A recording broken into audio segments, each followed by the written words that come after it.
I just made a quick list of films that were heavily influenced by the Bourne film episode. All three of them are, like you said, they're pitch perfect, but especially the first two because the second one came out in 2004.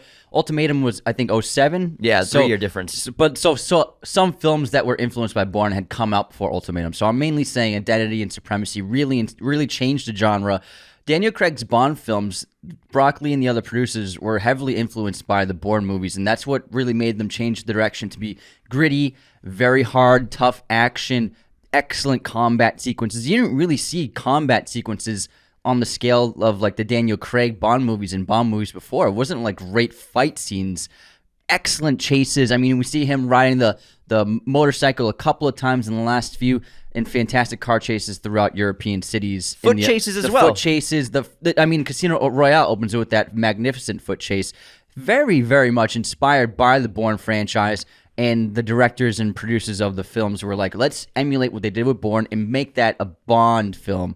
And it really worked. The Mission Impossible franchise, I think, drew heavily from it with Mission Impossible 4, 5, and 6. It really started going a little less extravagant.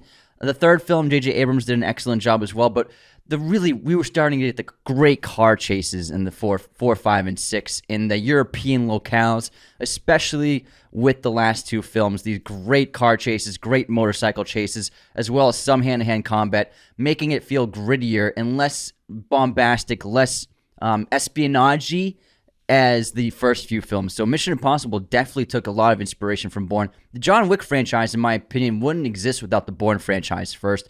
Jason Bourne, he walked so that John Wick could run. Could fly. And I love the John Wick movies, and they are basically like a new interpretation of the style of that kind of film, of the espionage. It gets all those action beats, but like this grounded, gritty American action really started in a big way with the Bourne franchise, and then you get like a bunch of basically like kind of like rip-offs of Bourne, where you get Atomic Blonde, Taken, The American, Shooter, Traitor, Hunted, The Equalizer, IP from a TV show, but they Bourned it basically. Bourneified it. Jack Reacher, same thing. They Bourneified it with the way they approached the filmmaking, the car chases, the nitty-gritty action, the tone of it.